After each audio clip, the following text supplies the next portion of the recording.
પપ્પા તમને એક સ્ટોરી કહું. યસ. વેટિયા વિનાયન શુપતે એક છે ને એક દેશ હતો, એમના મગધ દેશ હતું અને એમાં છે ને એક રાજા રહેતા હતા.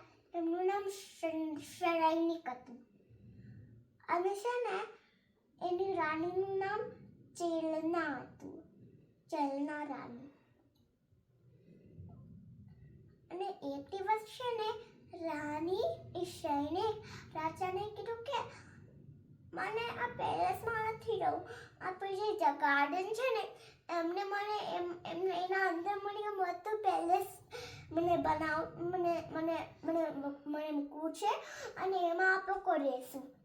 તો પછી સૈનિક રાજા ઓકે પછી કીધું કે ઓકે અમે લોકો કરશું. અને હવે સૈનિક માટે જે એનું મંત્રી હોય ને એમને કીધું એમનું નામ છે ને મંત્રીનું નામ અભય કુમાર હતું.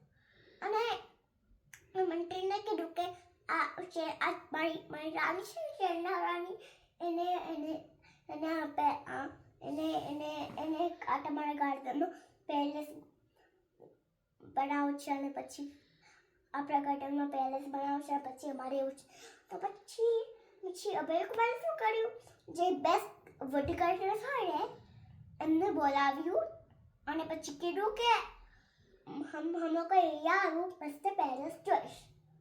અને પછી હવે કીધું કે આ લોકો બધા સાથે જઈએ ટ્રીને કટ કરવા. અને હવે લોકો ટ્રીને કટ કરવા ગયા, પણ એ અભય કુમાર સાથે ગયા. તો શું થયું કે એ લોકોને બેસ્ટ ટ્રી મળી ગયું. એ લોકો ટ્રી કટ કરવા ક્યાં જાય છે? હા, એક મોટા મસ્ત જંગલમાં. Very good. અને એ લોકોની મસ્ત ટ્રી હતું. અને હવે જ્યારે કે બેસ્ટ વુડ કટ કરવાનો હતો ને ત્યારે તો પછી ત્યારે જ અમે મારે કીધું ના નહીં કટ કરો, વેઇટ સેકન્ડ, અગર આપણે કોને કટ કરશું અને આ ટ્રીમાં એક દેવ હોઈ શકે અને આપણે આગળ એને બહાર પછી દેવ તો ગુસ્સે થશે અને પછી આપણે પનિશમેન્ટ આવશે. આઈ થિંક આપણે કેવું ન કરવું જોઈએ.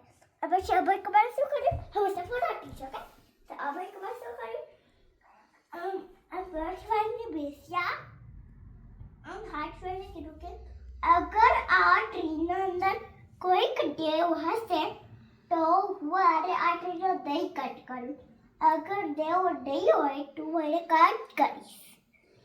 સો ત્યારે જ એક દેવ અને પરમિશન, આવ્યો. અને અગર દેવું હશે તો હું એની પહેલાં પરમિશન લઈશ. એ હા પાડશે તો જ કરીશ. હવે ત્યારે આવશે કામ દેવ ઊભું થઈ ગયું.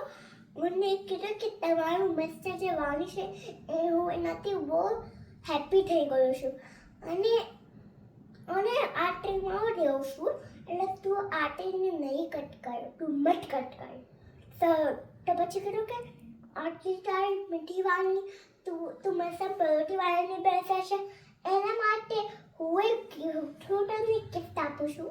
તેઓ તો આવતી ગાર્ડન હોય રાઈટ, લોકોને ખબર પડે કે એ લોકો શું કરવા માંગે છે કટ કરવા માટે. તો પછી દેવા કીધું કે જે તમારા પેરેન્ટ્સ છે ને હવે એમાં મસ્ત ગાર્ડન કરીશ, એમાં મસ્ત ફ્લાવર્સ હશે એન્ડ ફ્રૂટ્સ હશે. સો ને પછી અરે કીધું કે મસ્ત મહેલ હશે અને પછી ત્યાં એ દેવ અદૃશ્ય થઈ ગયો.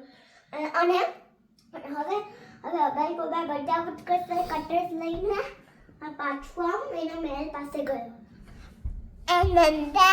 અને હવે ત્યારે થોડાક દિવસ પછી બધાને પછી એવી રીતે કીધું કે બધા સૈનિક રાજાને જેલના રાણી તો હવે જેલની બહુ હેપી થઈ ગઈ સૈનિક રાજા પણ. હવે થોડીક દિવસ પછી એની ઈચ્છા પૂરી થઈ ગઈ. એટલે શું થયું કે ગાર્ડનમાં બધા ફ્લાવર્સ હતા, મસ્ત મહેલ હતો અને હવે સૈનિક રાજા અને ચિલ્ડ્રન કેટલા બધા હેપી થઈ ગયા કે હવે ચિલ્ડ્રન કીધું કે મને બહુ જ ગમે છે, પ્લીઝ બધાને અંદર જવું છે. સૈનિક રાજા કીધું હવે સૈનિક રાજા કીધું ઓકે તો હતી અને હવે લોકો મહેલના અંદર ગયા. હવે શું થયું કે છે ને હવે બધા લોકોએ હા બધા કે મારા કેટલા બધું કે બે કે કેટલા લકી છે બસ તો બે ભરું છે બટ વન ડે છે ને હવે એક કોલેજ હતું અને એમાં જે મશાનમાં બધું તો કરે ને કામ એ અને એ બહુ રીચું વાળું હોય એટલે ચંડાલ કહેવાય એને. ચંદાલ હા ચંદાલ એ હતો અને એનો મસ્ત કોલેજ હતું બધું અને એની રાણી છે ને આઈ મીન એને છે ને જે ચંદાલ હતો ને એને બે વિદ્યા આવડતી હતી અને બહુ બુદ્ધિવાળો હતો. સો હવે એક દિવસ એની પત્નીને શું કરતો હતો? બહુ પ્યાર કરતો હતો અને જે કંઈ બાંધતો હતો એટલે એવી રીતે કરતા હું નહીં કરું એવી રીતે ક્યારે નહોતી. સો વન ડે હવે બહુ જ બધું વિન્ડ આવવા લાગ્યો અને જો વિન્ડમાં મેંગોસ ક્યાં હોય ના રાઈટ તો પછી હોય તો પછી હવે જે રાણી હતી ને રાનીની, એની પત્ની, ચંડાલની પત્ની. એને મેંગોસ ખાવાની બહુ ઈચ્છા થઈ વિન્ડમાં. હવે મનમાં તો મેંગો ન હોય આ બંધ કરે બ્રેઇન કોપી પીવા. સો હવે શું થયું કે જે કોલેજ હતો એ લાઈક હવે એના પછી કેવું કીધું કે મને મેંગો જ ગયો છે પણ એને બહુ ખાવાની બંધ થાય છે. પછી કીધું કે જો આમાં મેંગોસ ક્યાં હોય વોટ અને પછી કીધું કે આવી રીતે કે મેનમાં મેંગોસ ના હોટલ ના આવી શકું હા પટ્ટી પણ હવે પટરી હોય ને જે ગર્લ છે ને પટરી ચંદાની વાઈફ એ આટલા પણ જિદ્દી હતી એટલે હું જે થાય છે હું જાઉં છું બટ મને મેંગો જોઈએ જ છે. પછી કીધું જો હવે પટરીએ કીધું જો હવે છે ને એક ડેલ છે ફેરિક રાજાનું કેટલું મસ્ત છે ગાર્ડન અંદર છે ને બહુ મસ્ત મેંગોનું ટ્રી છે અને મને હવે તું એનાથી તું લઈ આવ. તો પછી પણ હવે કેટલું બધું બુદ્ધિઓ સારી હતું રાઈટ ચંડા. પછી કહ્યું હા તું તારી સાચી વાત છે પણ હવે કેવી રીતે એન્ટર થઈ શકું સૈનિક હોય રાઈટ તો પછી સૈનિક એ તો કે દાડીઓ કરે તો પછી કે વાય No. હવે કેવું કે છે why should I go in there? હવે પાર્ટી કર્યું કે જે થાય વળે જોઈએ છે but I want the mangoes now and now. હવે છે ને હવે આપણે છે ને એ સ્ટોરી પછી કહી તું કે આ સુધી જ વાંચી છે. બહુ સરસ સરસ સરસ, બહુ સરસ, મળી ગઈ છે બહુ ગુડ સ્ટોરી. Good job. હવે બાકીની સ્ટોરી આપણે પછી કહીશું. ઓકે. એટલે ઉપર તને મીઠ